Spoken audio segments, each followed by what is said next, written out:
انسان جب دنیا سے چلا جاتا ہے تو اس کے ساتھ رشتے ختم نہیں ہوتے۔ ہم جب دعا کرتے ہیں تو اپنے والدین کا نام نہیں لیتے، بلکہ قرآن پاک نے دعا اس طرح سکھائی ہے کہ ربنا اغفر لی ولی والدی۔ اب ان کا انتقال ہو گیا تو اب بھی یہی کہیں گے کہ یا اللہ میرے ماں باپ کو بخش دے، میری مغفرت کر دے، میرے ماں باپ کو بخش دے، اور یوم قیامت یوم حساب تمام مومنین کی بخشش فرما دے۔ ہمارے رشتے چونکہ قائم رہتے ہیں تو کچھ حقوق بھی ہمارے ذمے ان کے قائم رہتے ہیں۔ اعلیٰ حضرت فاضل بریلوی رحمۃ اللہ علیہ نے والدین کے انتقال کے بعد ان کے 12 حق لکھے۔ ان کے کفن دفن کا بندوبست کرنا، جنازہ، تدفین، ایصال ثواب، دعائے مغفرت، اگر ان کا ذمہ قرضہ ہو تو اداد، اپنی بساط مطابق اس کو ادا کرنے کی کوشش کرے، جو نیکیاں وہ کرتے تھے انہیں جاری رکھے، ان کے رشتوں کو نبھائے، زندگی میں جو ان کے تعلقات تھے ان تعلقات کو وہ نبھانے کی کوشش کرے۔ تو اسی طرح ہمارے ذمے جو حقوق ہیں مسلمانوں کے، ان میں سے ایک بڑا حق یہ ہے کہ ہم جانے والوں کو اچھے جملوں سے یاد کریں۔ اس بنیادی بات کو ضرور یاد رکھیں۔ نبی پاک صلی اللہ تعالی علیہ وسلم نے فرمایا ہے اذکروا محاسن موتاکم،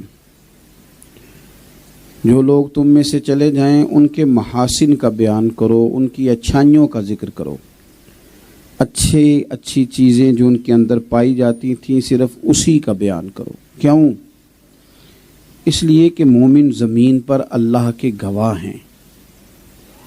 یہ جب کسی کو اچھا کہتے ہیں تو اس پر رحمت کا نزول ہوتا ہے، اس بندے پر فضل کا نزول ہوتا ہے جب مومن کسی کو اچھا کہتے ہیں۔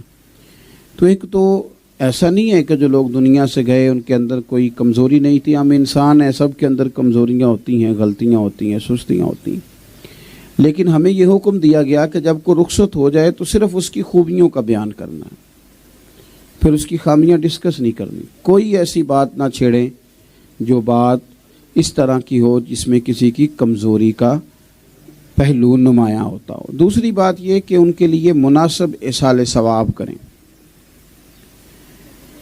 صدقات جاریہ کی صورت میں ہو، تلاوت قرآن پاک کی صورت میں ہو، کسی بھی صورت میں ہو تو ان کے لیے ایصال ثواب کا بندوبست کیا جائے۔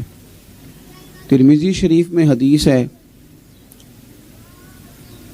نبی پاک صلی اللہ تعالی علیہ وسلم کی خدمت میں حضرت سعد حاضر ہوئے اور عرض گزار ہوئے کہ یا رسول اللہ صلی اللہ تعالی علیہ وسلم، میری والدہ کا انتقال ہو گیا ہے، اب میں ان کے لیے کچھ کرنا چاہتا ہوں۔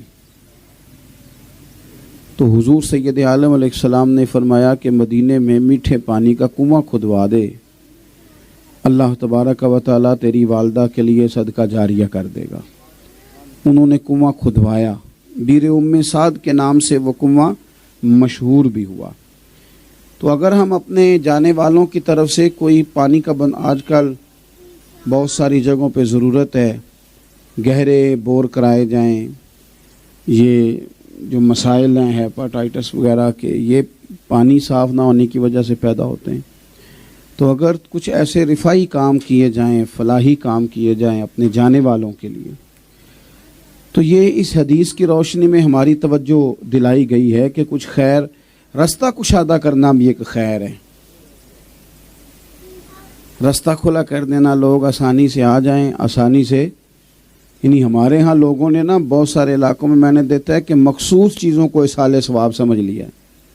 کچھ کہتے ہیں پھل نہ رکھا تو شاید ختم شریف نہیں ہوگا۔ کچھ ایسے بھی علاقے ہیں جن میں لوگ کہتے ہیں کہ بھنے ہوئے چنے نہیں رکھیں گے تو پھر ختم کیسے ہوگا۔ او بھائی، ایصال ثواب کا مطلب ہے کوئی بھی ایسی چیز جس کا اللہ کی بارگاہ سے اجر مل سکے، وہ آپ اللہ کے حضور عرض کر دیں کہ مالک جانے والے کی روح کو اس کو عطا کر دے، اس کا ثواب، تو راستہ کشادہ کر دیا جائے۔ ہمارے ہاں بڑی جگہیں ایسی ہیں جہاں راستے بڑے تنگ ہو جاتے ہیں، لوگوں کو مشکلات ہوتی ہیں۔ اچھے الفاظ میں ذکر کریں، ان کے لیے کوئی صدقات جاریہ کی کوشش کریں، کوئی نافع قسم کا کام کریں ان کے لیے، جانے والوں کے لیے، اس میں ان کے لیے بڑا فائدہ ہے۔